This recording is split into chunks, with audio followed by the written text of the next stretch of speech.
जी news पर अन्ना के blogger रह चुके राजू पारुलेकर के सनसनीखेज खुलासे के बाद अरविंद केजरीवाल बैकफुट पर है।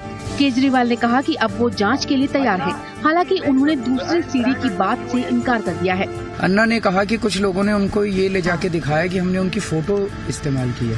हमने तो कहीं फोटो इस्तेमाल नहीं की। इसका मतलब बीजेपी कांग्रेस वाले कुछ झूठे पर्चे छपवा के अन्ना को बहका रहे हैं। पारुलेकर ने जी मीडिया के खास कार्यक्रम भारत भाग्य विधाता में कहा था कि अरविंद केजरीवाल के पास अन्ना की एक सीढ़ी है। उधर अन्ना ने कहा कि वो केजरीवाल को दोबारा चिट्ठी लिखेंगे। आपने अन्ना नाम का कार्ड निकाला और मुझे अभी न्यायालय में खड़ा होने की मुसीबत आ रही है। अभी मैं दोबारा लेटर भेज रहा हूँ। आप पार्टी ने ऐलान किया है कि अगले 48 घंटे में अन्ना के साथ मतभेद दूर हो जाएंगे और कल केजरीवाल इस पर नई सफाई भी दे सकते हैं। आम आदमी पार्टी और कांग्रेस ने दिल्ली विधानसभा चुनाव के लिए अपने अपने घोषणा पत्र जारी कर दिए हैं। दोनों में आम जनता को लुभावने सपने दिखाने का दावा किया गया है। केजरीवाल ने नया लोकपाल और बिजली पानी आधे दाम पर देने की घोषणा की है, तो शीला ने डबल डेकर रोड और फ्लाईओवरों की झड़ी लगाने का ऐलान किया है। अब हमने सोचा है कि डबल डेकर फ्लाईओवर बनाएंगे, जिसमें फ्लाईओवर के ऊपर एक और फ्लाईओवर हो और लोगों को परेशानी कम हो और ट्रैफिक जैम भी इससे कम हो। हम सिर्फ आज की व्यवस्था में एक नया बेहतर और ईमानदार मुख्यमंत्री नहीं बैठाना चाहते, हम इस व्यवस्था को बदलना चाहते हैं। इधर आप पार्टी के अध्यक्ष अरविंद केजरीवाल को चुनाव आयोग ने बीजेपी के खिलाफ सांप्रदायिक आरोप लगाने को लेकर नोटिस जारी किया है। कंपनी लॉ बोर्ड से कांग्रेस सांसद और उद्योगपति नवीन जिंदल को बड़ा झटका लगा है। सीएलबी ने positive television group of companies और जिंदल स्टील एंड पावर के बीच 6 सैटेलाइट टीवी चैनल्स और 4 एफएम रेडियो स्टेशंस के लिए हुए करार पर रोक लगा दी है। सीएलबी ने जिंदल और उनसे जुड़ी कंपनियों से पूछा है कि क्यों न पॉजिटिव मीडिया के साथ हुए हर करार को रद्द कर दिया जाए, क्योंकि उन्होंने कोर्ट के पुराने आदेश की अवमानना की है। पॉजिटिव ग्रुप के प्रमोटर मतंग सिंह की पत्नी मनोरंजना सिंह ने करार पर सीएलबी से शिकायत की थी। मतंग सिंह की पत्नी और प्रमोटर मनोरंजना सिंह ने शिकायत करते हुए कहा था कि मतंग सिंह ने नियमों को ताक पर रखते हुए उन्हें गलत तरीके से बोर्ड से बाहर कर दिया। मिस्टर मतंग सिंह को कोर्ट ने लास्ट टाइम, जब मेरे पास ये एग्रीमेंट्स की कॉपी नहीं थी, तो कोर्ट ने उनको बोला था कि आप एक एफिडेविट दीजिए कि मिस्टर नवीन जिंदल, हिज एसोसिएट्स डायरेक्टली और indirectly through his associate companies, friends and relatives, किसी भी तरीके से उन्होंने इनके साथ अंडरस्टैंडिंग नहीं करी।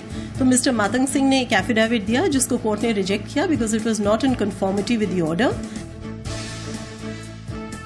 गुजरात में लड़की की कथित जासूसी के मामले पर बीजेपी और कांग्रेस के बीच आर पार की लड़ाई छिड़ गई है। कांग्रेस ने मोदी को प्रधानमंत्री पद के उम्मीदवार से हटाने की मांग कर दी है, तो बीजेपी ने इसे सिरे से नकार दिया है। वहीं राष्ट्रीय महिला आयोग ने मामले को केंद्रीय गृह मंत्रालय तक पहुंचा दिया है।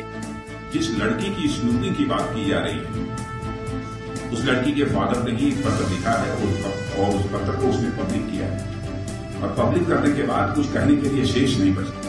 लेकिन अमित शाह से जब उन पर लग रहे आरोपों के बारे में पूछा गया तो वो मीडिया से भागते हुए नजर आए। ये जो आपके ऊपर टेपिंग के मामले में सर जो आरोप लग रहा है, उस पर कुछ कहना चाहेंगे सर आप?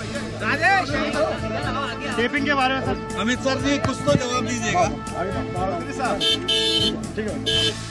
गृह मंत्री सुशील कुमार शिंदे के मुताबिक इस मामले पर सुरक्षा एजेंसियां जानकारी इकट्ठा कर रही हैं। मुंबई के 15 साल के पृथ्वी शॉ ने 546 रन बनाकर कई रिकॉर्ड ध्वस्त कर दिए हैं। पृथ्वी ने मुंबई की प्रतिष्ठित हैरिस शील्ड ट्रॉफी के एक मैच में 546 रनों की पारी खेली, जो राष्ट्रीय रिकॉर्ड है। बहुत अच्छा लग रहा है 546 बनाने में और स्पेशली थैंक्स टू कोचेस जो मेरे को सपोर्ट किया इस 546 बनाने में। पृथ्वी महाराष्ट्र की अंडर 16 टीम के कप्तान भी हैं। पृथ्वी ने अपनी शानदार पारी में 85 चौके और 5 छक्के जड़े। बेंगलुरु में एक एटीएम में हुए हमले में घायल हुई बैंक मैनेजर ज्योति को पैरालिसिस हो गया है। हमलावर अभी तक फरार है और पुलिस को उसका कोई सुराग नहीं मिला है। Because of that, she has got a paralysis on the right side. She told me that he demanded money and was going to swipe that card and he got very frustrated and he suddenly attacked me. Bangalore के ATM में हुई इस दिल दहला देने वाली वारदात ने हर किसी को झकझोर कर रख दिया है और एटीएम की सुरक्षा पर भी सवाल खड़े हो गए हैं। 26/11 हमलों की 5वीं बरसी से ठीक पहले मुंबई में केमिकल अटैक की आशंका है। महाराष्ट्र के मुख्यमंत्री पृथ्वीराज चौहान ने मुंबई पुलिस को ऐसे किसी हमले के लिए तैयार रहने के लिए कहा है। Under chemical, biological and radiological attacks, whether terrorist attack or any non-state actor coming in playing, we are prepared. CM के मुताबिक उन्हें खुफिया एजेंसियों से ऐसे हमले के बारे में जानकारी मिल रही है और उनकी तैयारी मुकम्मल है। दिल्ली पुलिस ने ड्रग की अब तक की सबसे बड़ी खेप बरामद की है। करीब 1 करोड़ रुपए की कीमत की ये ड्रग गोल्फ किट में छुपाकर मलेशिया भेजी जा रही थी। पुलिस ने इस मामले में एक नाइजीरियाई नागरिक को गिरफ्तार किया है। तालिबान से लोहा लेने वाली पाकिस्तान की बहादुर लड़की मलाला यूसुफजई को अब यूरोप की संसद ने सम्मानित किया है। मलाला को यूरोपीय संघ के प्रतिष्ठित साखारोव मानवाधिकार पुरस्कार से सम्मानित किया गया है। अवार्ड के तहत मलाला को $65,000 की राशि दी गई। इससे पहले यह अवार्ड नेल्सन मंडेला और म्यांमार की आन सान सूकी को मिल चुका है। 24 साल के क्रिकेट करियर से रिटायर होने के बाद फुर्सत के कुछ पल बिताने के लिए मास्टर ब्लास्टर सचिन तेंदुलकर अपने फेवरेट हिल स्टेशन मसूरी पहुंचे हैं। सचिन यहां अपनी पत्नी और दोनों बच्चों के साथ आए हैं। पिछले साल भी वनडे से संन्यास लेने के बाद सचिन तेंदुलकर मसूरी की शांत पहाड़ियों पर वक्त गुजारने आए थे। एसएल ग्रुप के चेयरमैन सुभाष चंद्रा को एक और अंतर्राष्ट्रीय सम्मान से नवाजा गया है। यूनिवर्सिटी ऑफ ईस्ट लंदन ने सुभाष चंद्रा को डॉक्टरेट की मानद उपाधि दी है। डॉक्टर सुभाष चंद्रा को भारत में सैटेलाइट टीवी का जनक कहकर संबोधित किया गया।